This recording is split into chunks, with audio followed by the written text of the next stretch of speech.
Aí pessoal, continuando, vamos lá. O balão de fundo chato, ele é empregado para aquecer líquidos ou soluções, ou ainda fazer reações com desprendimento de gases. Pode ser aquecido sobre tripé com tela de amianto.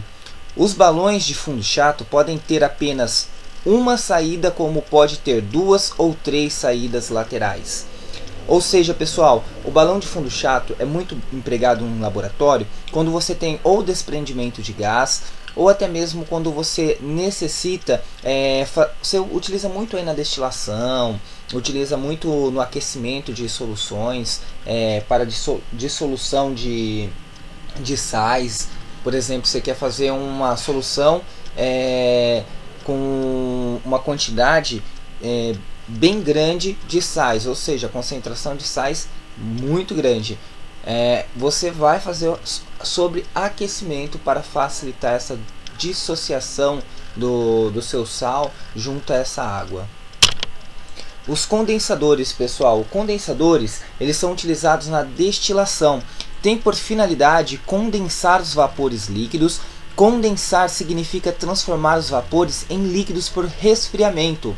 A entrada e a saída lateral dos condensadores servem para manter um fluxo constante, essa entrada e esta saída. Um fluxo constante de água ou de um líquido refrigerante, e com isso manter uma temperatura baixa no interior do condensador, para permitir o resfriamento do vapor e, consequentemente, uma condensação. Pessoal, ele é muito bem empregado, o condensador. Por exemplo, quando você vai fazer uma destilação, e essa destilação você vai fazer ela fracionada, então você pode empregar aí o destilador nessa sua destilação fracionada, e através de uma determinada temperatura. Vamos supor que você está aí utilizando um álcool e a água. Então você tem pontos de ebulições que você pode utilizar, ou por exemplo óleo e vapor de água. São pontos de ebulições diferentes, então você tem como fazer a separação aí da substância através desses condensadores. O bastão de vidro ou a bagueta, ele é muito empregado no laboratório para fazer a dissolução de sais dentro de um becker. Por exemplo, a gente coloca 10 gramas de sal, cloreto de potássio, dentro de um líquido, dentro de água, num becker. E a gente vai utilizar o bastão de vidro para mexer essa solução e misturar. Misturar então este sal com a solução de água.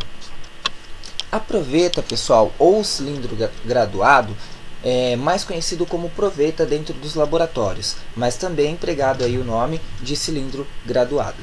Pessoal, ela é muito utilizada em laboratório para medidas de volumes e serve para medidas aproximadas de volumes de líquidos. Não pode ser aquecida por ser considerado uma vidraria de maior precisão que os Beckers ou até mesmo Erlenmeyers. As provetas apresentam capacidade de 10 ml até 2000 ml de solução, significa a mesma coisa de falar 10 ml a 2 litros. E a gente considera, pessoal, a proveta como um material de mais precisão. Por quê? Porque é a capacidade da gente ter uma aferição melhor. O que é uma aferição melhor, pessoal? A gente consegue observar aí dentro dessa coluna gravimétrica que a proveta possui, um menisco, onde está a capacidade volumétrica. Então a gente consegue observar, a gente consegue analisar e consegue medir então essa quantidade de volume. Então por isso que a gente fala que é um material de mais precisão, de maior precisão. As pipetas, pessoal, ela é usada para medir e transferir pequenos volumes de líquidos. Não pode ser aquecida por ser vidraria de grande precisão de volume. A capacidade das pipetas pode variar de 5 ml até 200 ml. São consideradas em graduadas e volumétricas, ou seja, elas são classificadas em dois tipos de pipetas, as graduadas e as volumétricas. As pipetas volumétricas são altamente precisas e são utilizadas para tornar um único e fixo volume de solução. Por exemplo, pessoal, a pipeta que possui uma marcação de 20 ml, ela apenas vai ter capacidade para 20 ml. Então ela tem aquela precisão de 20 ml. Você não vai ter aí uma graduação nessa pipeta, que é as pipetas volumétricas. Beleza, pessoal? As pipetas graduadas, elas já apresentam a escala gradual. Então, como que a gente já consegue diferenciar uma da outra? Pessoal, fácil, fácil. A graduada possui graduação. O que é graduação? São esses risquinhos que demonstram o volume de acordo com a utilização. Por exemplo, você vai começar a utilizar a pipeta e está enchendo ela com o volume. Então você consegue ver aí qual a capacidade, através desses tracinhos, da quantidade volumétrica que você quer dentro dessa pipeta. Então por isso elas são graduais, você consegue medir a capacidade que você quiser. Então você pode tomar diferentes volumes de líquidos em função da capacidade máxima da pipeta. Então vamos supor que a capacidade máxima dela é 20 ml. Então até o máximo de 20 ml você consegue aí pegar a quantidade que você quiser de uma solução. Ah, Wellington, eu consigo pegar 13 ml? Consegue pegar 13 ml, 16 ml, 12 ml. Você não vai pegar acima da capacidade dela, porque nenhum material que tem uma capacidade máxima de, vamos supor, 1 litro, você vai pegar 10 litros, pessoal. É questão de lógica também, né? Aí o bico de Bunsen. O bico de Bunsen, ou bico de gás, ele é muito empregado em laboratório. Nós costumamos utilizá-lo, e até mesmo a maioria das bancadas já vem com uma instalação de gás para a gente poder colocar o bico de Bunsen e fazer a utilização ali no laboratório.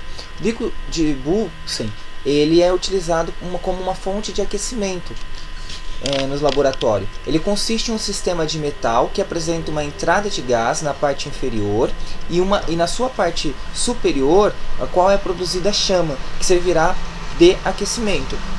Os bicos de gás, bicos de Bunsen, também apresentam um anel na parte inferior que permite regular a entrada de oxigênio e com isso controlar a temperatura da chama. Pessoal, vou aprofundar um pouquinho mais aqui, tá?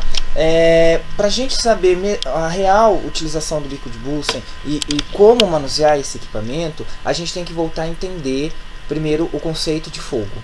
Qual que é o conceito de fogo, pessoal? A gente tem aí então algumas necessidades, alguns elementos necessários para que ocorra a combustão. O oxigênio, que é o comburente, certo, pessoal? Nós temos aí o oxigênio, o gás e a ignição, certo? A faísca. E nós temos aí também, já estamos estudando aí o triângulo tetra, né? Que é a questão de cadeia, né? Mas vamos frisar só aqui. O oxigênio ele é utilizado de forma a controlar a chama e a melhor qualidade de chama que você vai ter para aquecimento. Não adianta, pessoal, a gente falar, mas eu vou ter lá uma chama enorme, não sei o quê. Não é isso que vai dar qualidade para o seu experimento, para a sua análise. O que vai dar qualidade é a utilização da chama ideal. Por que da chama ideal? Porque quando ocorrer uma combustão correta desse gás com o oxigênio, após essa combustão, o seu resíduo, então você não vai sujar a sua vidraria com aquele resíduo de carbono que fica preto embaixo do becker ou embaixo de um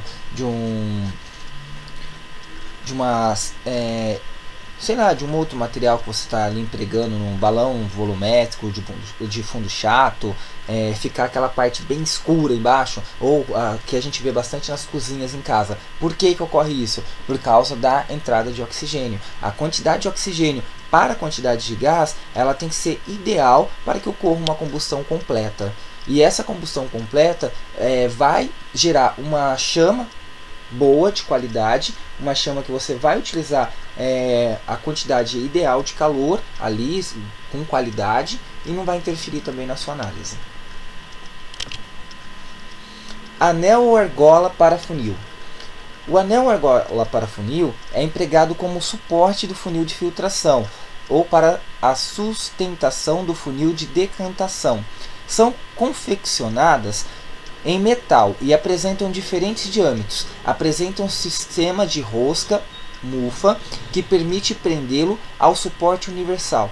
Então, pessoal, essa parte aqui de trás do anel ou da argola de funil, ela é feita para quê? Para prender ao nosso suporte universal, onde a gente vai colocar então em sequência o funil dentro da argola, para segurar este funil e a gente conseguir fazer uma filtração aí muito boa, com bastante qualidade. Então a argola de funil, ela é muito utilizada também no laboratório. Acredito que na maioria dos laboratórios tenha. A garra com mufa, ou seja, pessoal, a garra com mufa, ela é uma presa ou um suporte que serve para segurar várias outras peças como buretas, condensadores, colunas de refluxo, balão de destilação. Elas apresentam diferentes formatos e tamanhos. Uma das extremidades, mufa, é presa ao suporte. Quando a gente fala mufa, é aquela garrinha onde a gente pode controlar a sua pressão para que ela segure no suporte universal. Então a mufa sempre vai ser essa parte no qual ela vai ser colocada no suporte universal. Tanto da argola, quanto da argola de funil, quanto da garra, sempre a mufa a gente vai colocar na haste do nosso. Isso, pessoal, isso mesmo. Quero todo mundo aí participando do nosso suporte universal. Não vamos esquecer isso. Pode cair? Pode. É fácil, assim. Você tem que conhecer o equipamento, tem que saber onde que você vai utilizar, onde que você vai colocar. Se você precisa fazer uma análise, você precisa primeiro montar o seu equipamento para conseguir fazer uma análise. Então, se você conseguir ter a noção de como montar, para que serve a mufa, onde que você vai colocar a mufa no seu suporte universal, é necessário que você tenha esse conhecimento mínimo. Então ela é presa ao suporte universal e outra prende a peça. A gente coloca muito aqui, ó, a bureta. A gente coloca nesse suporte universal muitos materiais de vidraria, pessoal. Ela segura muitos materiais. O tripé de ferro, ele é um sustentáculo no qual se coloca a tela de amianto e sobre o qual se coloca o recipiente no qual contém o líquido a ser aquecido. Um dos recipientes que a gente mais utiliza para aquecimento em laboratório, neste suporte de tripé, pessoal, e que a gente já estudou esse equipamento, é o balão volumétrico, o balão de fundo chato. Então, o balão de fundo chato, a gente consegue facilmente aí, ó, colocar sobre o nosso tripé e utilizar o bico de Bunsen por baixo para fazer o aquecimento dessa solução. A tela de amianto, pessoal, a tela de amianto, ela é utilizada para dividir aí. Eu tento entender mais o conceito, assim, para que serve, né? Ela vai servir para dividir a quantidade de calor de forma ideal, uniforme para sua solução. Então vamos supor, ó, você tem um balão de fundo chato sobre essa tela de amianto sobre o tripé. É necessário, então aí você já observou que quando você for utilizar para fazer aquecimento de uma solução, você já sabe qual os materiais que você vai precisar. O que? Bico de Bunsen, tripé, tela de amianto, balão de fundo chato. Então, ou seja, você já está agora em um patamar que você já consegue separar qual o equipamento, qual a vidraria, qual o material ideal para cada tipo de análise. Então a tela de amianto, ela vai servir para quê? Ela vai dividir proporcionalmente, uniformemente, essa quantidade de calor gerada pelo bico de Bunsen sobre essa área da tela de amianto, no qual vai passar para o seu balão de fundo chato, ou seja, a sua solução é aquecida de forma uniforme.